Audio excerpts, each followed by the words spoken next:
Hello everybody, I'm Shudip from Uplatz. We are starting a tutorial for Flask. It's Introduction to Flask. Flask is one of the most popular Python frameworks for web development. This tutorial will introduce you to Flask, explain its features, guide you through the installation, and help you create your first Flask application. We will also cover the basic project structure and best practices. So, number one, what is Flask? Flask is a lightweight micro web framework for Python that allows developers to build web applications quickly and efficiently. It's designed to be simple yet powerful, giving developers flexibility without enforcing too many rules.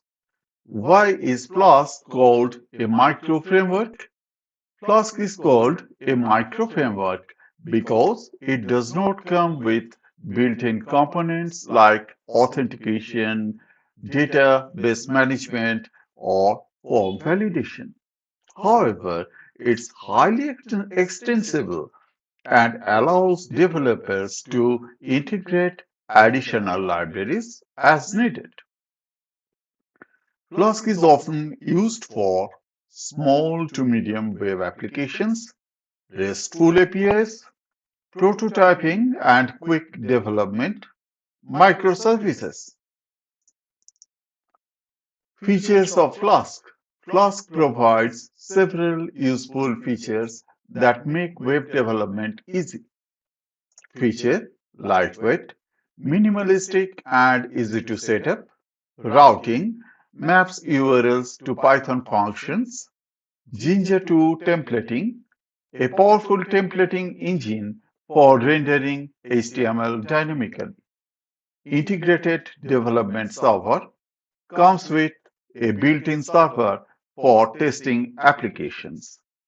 RESTful request handling. This provides tools to create API easily. Extension support can integrate with Flask SQL Alchemy, Flask WTF, Flask login, etc. Good documentation, well documented and easy to learn. Installing Flask and setting up a virtual environment. Before starting with Flask, ensure you have Python installed.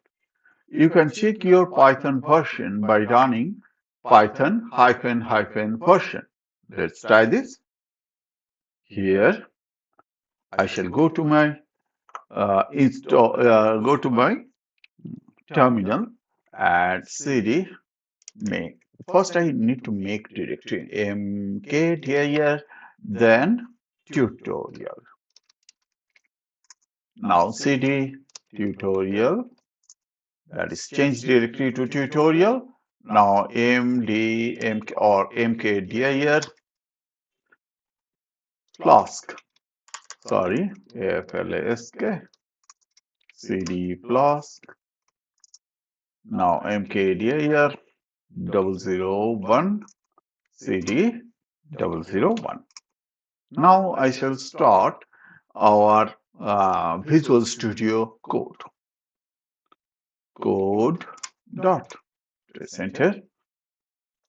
So we shall start our Visual Studio code. Sorry, I'm not sure what is doing it here. Now let's make it bigger, slightly bigger.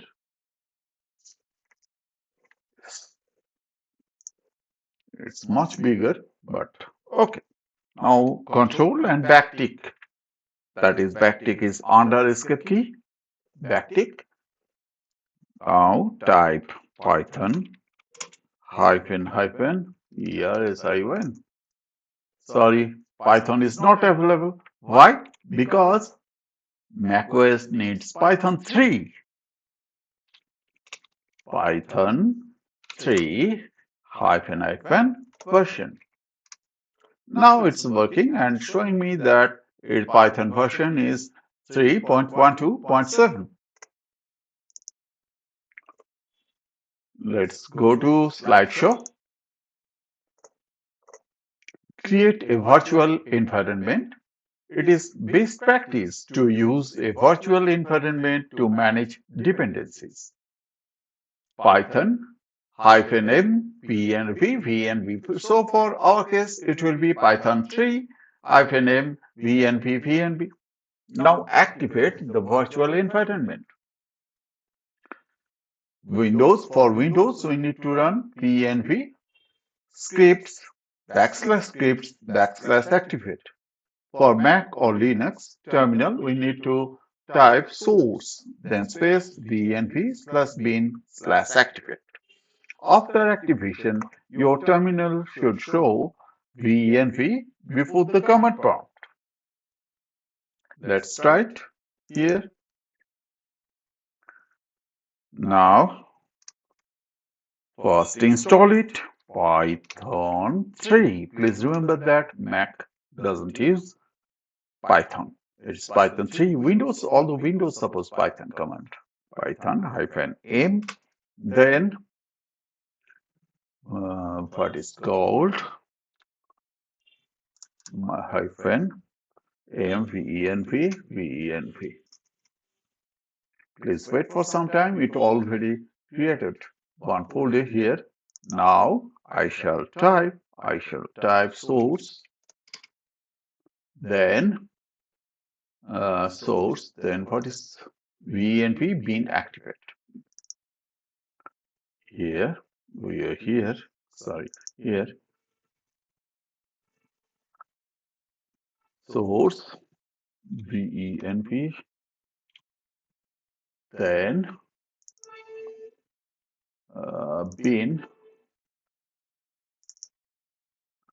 bin, then activate. No search or file directory venv bin, then activate. What is called? I have something done wrong. venv source venv this venv bin activate. Maybe I made some mistake on typing. venv. Oh, spelling of activate.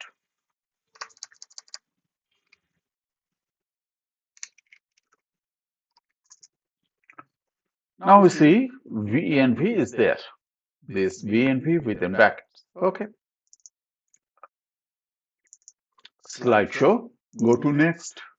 Now, once the virtual environment is activated, install Flask using pip command. Pip install Flask. You can verify the installation with Python -m Flask --version. So let's try this out. Python 3 -m, pip 3, then install Flask, then Python 3, then -m, then Flask, then -version. Okay. Slideshow. Go here. Running your fast application. Create a new file named app.py in your project folder and add the following code from Flask, import Flask. So Flask is imported. This Flask package is imported. Then app is equal to Flask. This will be the app. Flask within bracket __name __. This create a Flask application instance at app.route, this within bracket within quotes / this is a decorator which says that This is the route for the root folder or home folder. Define a route or route for the home page. Def home function, home, you may call it a different name. You may call it ABCD also. But for the home, it's better to call it home. So we used home function. We created that function and it returns a string. Hello Flask. The function returns a response to the client. Actually, it is reading that response to the client. And what is our client? Our browser. So this portion will be displayed on our browser. And if underscore underscore name underscore underscore equal to within quotes main underscore underscore main underscore, then app.run debug is equal to true. Run the app in debug mode, but you don't need to run it always in debug mode, especially for the production. You don't need it. You better remove it from the production. Okay, but we shall use it, no problem. We shall use it. One thing is that here you see that here we run from the main, it's our main. So this will be also main. This is here, Flask. So this app is needs Flask underscore underscore name, that is name. Okay, let's copy and paste it here. Where is that? I create file app.py, save it, then run Python 3 app.py. Warning, please don't run it in the production deployment mode. Do not use it in production deployment. Okay. So we shall command and click for here for the Mac and for Windows, control.click. It says hello Flask. You can see that. So this is what is returned to the browser from our server. And this server is running at our local host, that is 127.0.0.1, and this is our port number 5000. Okay, let's come back again. What we have done is written here. This terminal, navigate to the folder, blah blah blah, and this. Next.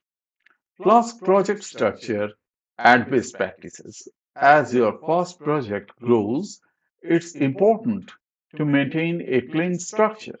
Here's a recommended structure: my Flask project static files, CSS, JSS, images, templates HTML templates, instance, configuration files, VNV virtual environment, app.py, maintain application file, config.py, configuration settings, requirements.txt, project dependencies, readme.md. This is the documentation purpose. Okay.